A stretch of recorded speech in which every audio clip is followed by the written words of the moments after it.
তোমাকে রাবণের হাত থেকে কেউ বাঁচাতে পারবে না। তাই কোনো কথা না বলে আমার সঙ্গে চলো।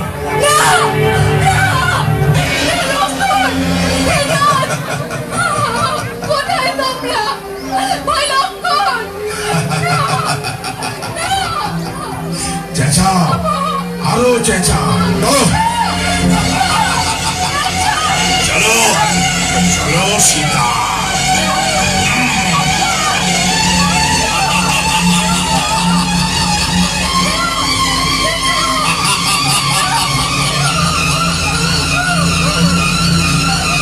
রাবণের হাত থেকে তোমাকে কেউ বাঁচাতে পারবে না সীতা।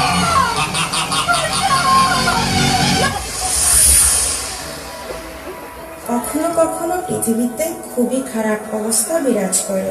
অশুভ শক্তির কাছে শুভ শক্তির পরাজয় হয়। মানুষ ধর্মকে ভুলে গিয়ে অধর্মতে আশ্রয় নেয়।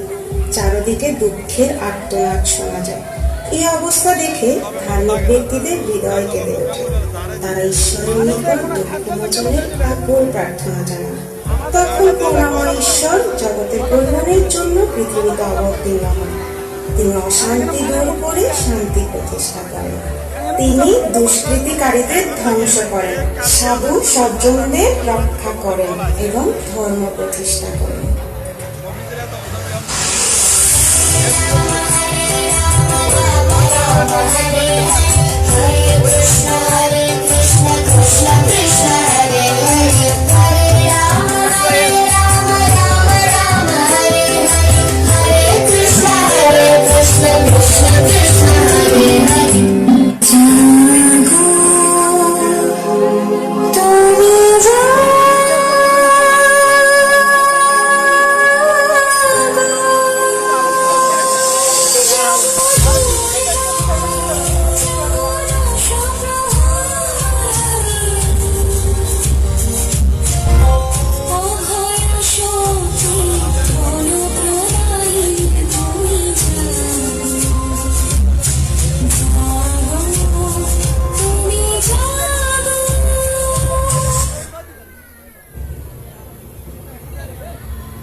মহিষাসুররূপিণী মহামারী, ত্রিভুবনে তোর বিচরণ নিঃশেষ করার জন্য আমার আবির্ভাব। অচিরেই তোর বিনাশ ঘটিয়ে বিশ্ব শান্তি প্রতিষ্ঠা করে প্রাণীকুল রক্ষায় তোর ধ্বংস সাধন করব।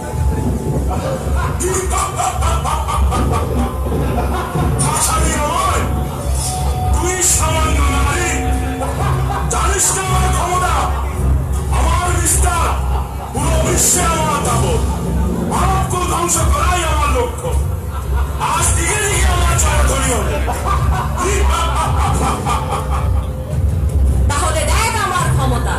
আজ পুরো বিশ্ব দেখবে অসুররূপিণী মহামারীর ধ্বংসযজ্ঞ। আবার সৃষ্টি হবে শান্তিপূর্ণ নিরাপদ পৃথিবী, যেখানে থাকবে মানুষের অবাধ বিচরণ। থাকবে না কোনো ভয়, কোনো আতঙ্ক।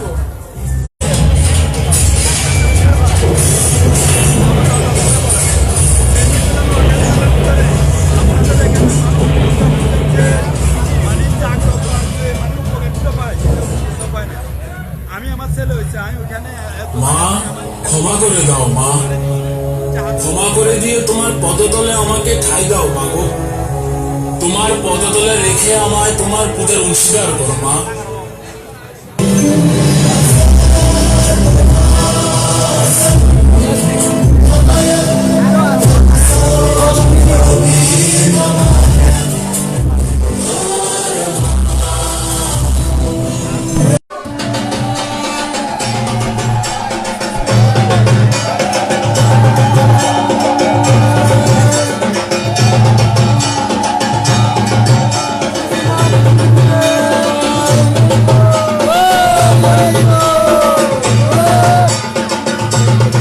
আসুন আমরা ধর্মগ্রন্থ পাঠ করি, ধর্ম বিষয়ে জ্ঞান লাভ করি, ধর্মকে অনুধাবন করে মনে ধারণ করি।